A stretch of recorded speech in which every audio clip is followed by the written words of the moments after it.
या बातमीपत्राचे प्रायोजक आहेत विल्बर्ट प्रॉपर्टीज, घर प्रत्येकाचं नातं विश्वासाचं।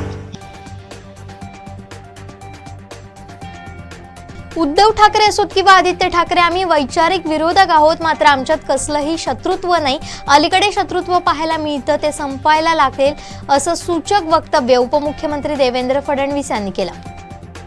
महाविकास आघाडीच्या काळात पोलीस दलात पैसे घेऊन बदल्या झाल्या, त्यामुळे उद्धव ठाकरे सरकार अडचणीत आलं, असं राज्याचे उपमुख्यमंत्री देवेंद्र फडणवीस यांनी खुलासा केलाय। शिरोड्यात भर बाजारपेठेत दुपारच्या सुमारास आगीचं तांडव पाहायला मिळालं। या आगीमध्ये 5 दुकानं जळाली आहेत, तर लाखोंचं नुकसान झालंय।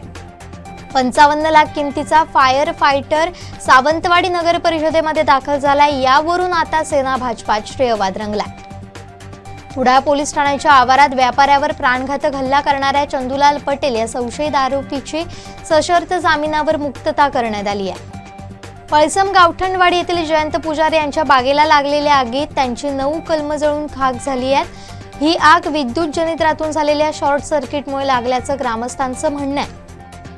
कणकवलीचे नगराध्यक्ष समीर नलावडे यांच्यासह विद्यमान नगरसेवक लोकप्रतिनिधींचा कार्यकाळ 12 एप्रिलला संपणार असल्यामुळे निवडणूक लागणार की प्रशासक नेमणार याकडे सर्वांचं लक्ष लागलंय।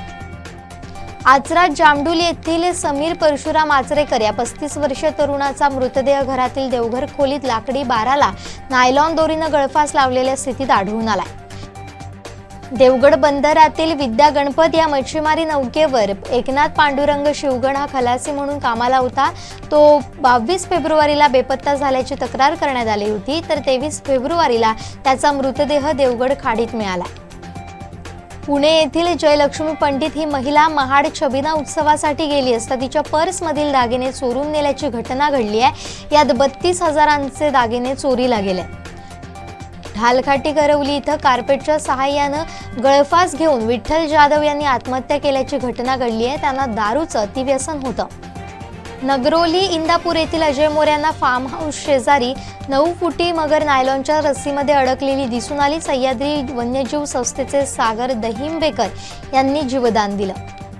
मुख्यमंत्री एकनाथ शिंदे यांचे पुत्र आणि खासदार श्रीकांत शिंदे यांची बदनामी केल्याप्रकरणी ठाकरे गटाचे खासदार संजय राऊत यांच्या विरुद्ध बीड शहर पोलीस ठाण्यात गुन्हा दाखल करण्यात आला। नवाब मलिक यांच्या गंभीर आजाराची दखल घेत त्यांच्या याचिका तातडीनं सुनावणी घेण्याचे निर्देश न्यायालयानं दिलेत। पुढच्या आठवड्यात सुनावणी घेण्यात यावी असे संकेत मुंबई उच्च न्यायालयानं दिले। केंद्रीय मंत्रिमंडळानं मंजुरी दिलेले म्हादई प्रवाह प्राधिकरण रोखण्यासाठी सर्व गोमंतक यांनी रस्त्यावर उतरून गोवा बंद करावा असं आवाहन save Goa save Mhadei front तर्फे करण्यात आलंय। भाजपला बहुमत द्या, कर्नाटकला दक्षिण भारतातील नंबर 1चं राज्य बनवू असं केंद्रीय गृहमंत्री अमित शहा यांनी आवाहन केलंय।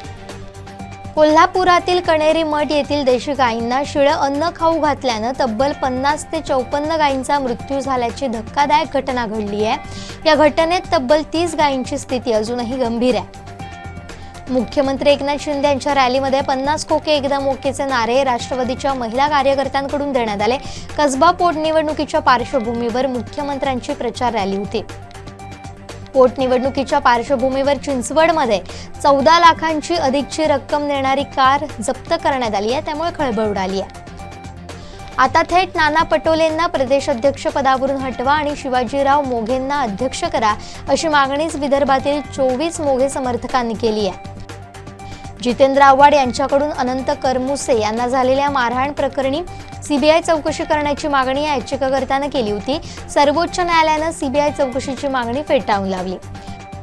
शाळा आणि महाविद्यालयांमध्ये महिला आणि विद्यार्थ्यांना मासिक पाळीच्या रजेची मागणी करणारी याचिका सर्वोच्च न्यायालयानं रद्द केली आहे। सरन्यायाधीश चंद्रचूड यांनी या प्रकरणाची सुनावणी केली आहे।